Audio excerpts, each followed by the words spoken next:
We have a signal bouncing back. We have sound.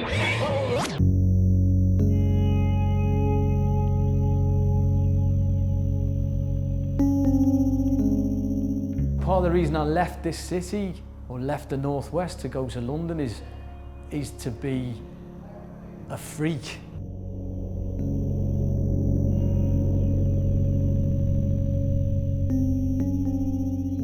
It's formed who I am by me not being from here, but living over the water. I just, grew up basically in the kind of shadow of Liverpool. Ellesmere Port was like an overspill town, so a lot of people there were like ex-Scousers. You just grew up with sort of a schizophrenic identity, I think, and a sense of not actually being from a city. It's quite, and Liverpool's very protective about who is a Scouser and who's not. So I think it put me in a position where I was always felt a bit like outside of the action, on the periphery of the action, sort of on the edge of the dance floor, looking at everyone else having a good time. I'd say that stood me in good stead for becoming an artist. You become more observational, I guess. You take an interest in things that are quite humdrum, and maybe I don't excite other people in the same way that I would get excited by, the bus route to Fazakerley or whatever. So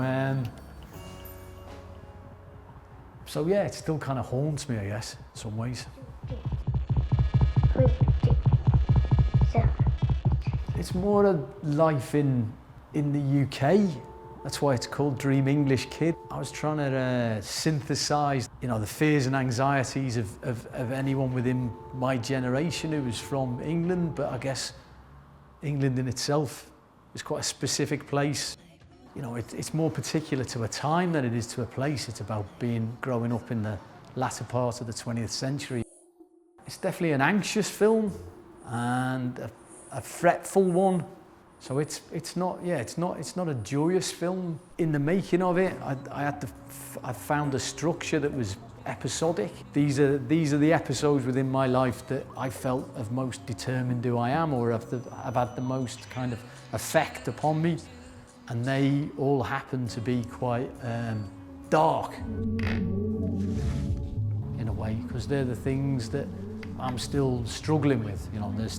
They're the things that still fester and still linger, whereas the sort of joyous occasions, they're more, I have to recall them in some way. They're not so present, I think. These are the things you just carry around with you all the time. And so that was the idea of the video, was to sort of perform this kind of exorcism.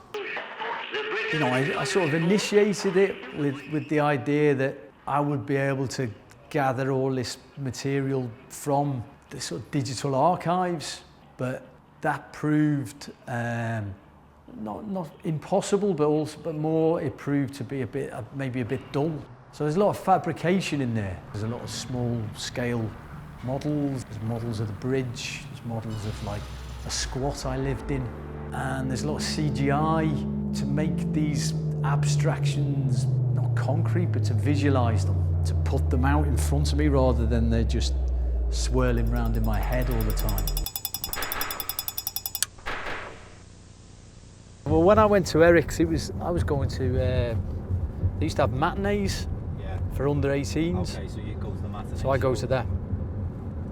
And we get taxed by all the scallies as we queued up, come and nick our badges. Oh. Yeah. My Ruts badge, I remember that getting nicked. I came to Liverpool to go to art school, to go do foundation. I used to go to Eric's, and I think if I'd have been in the city itself again, that might have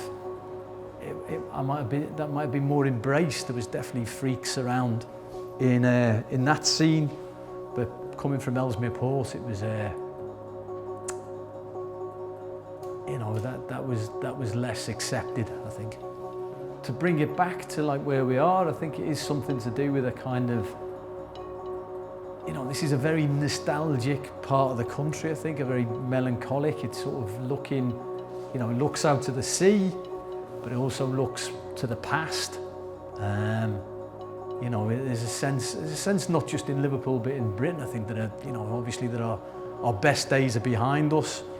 And so there's always this kind of, you know, as a friend says about me, that I sort of wallow in the mire of nostalgia, and I do. But I sort of blame where I'm from. It's not my fault. It's my environment.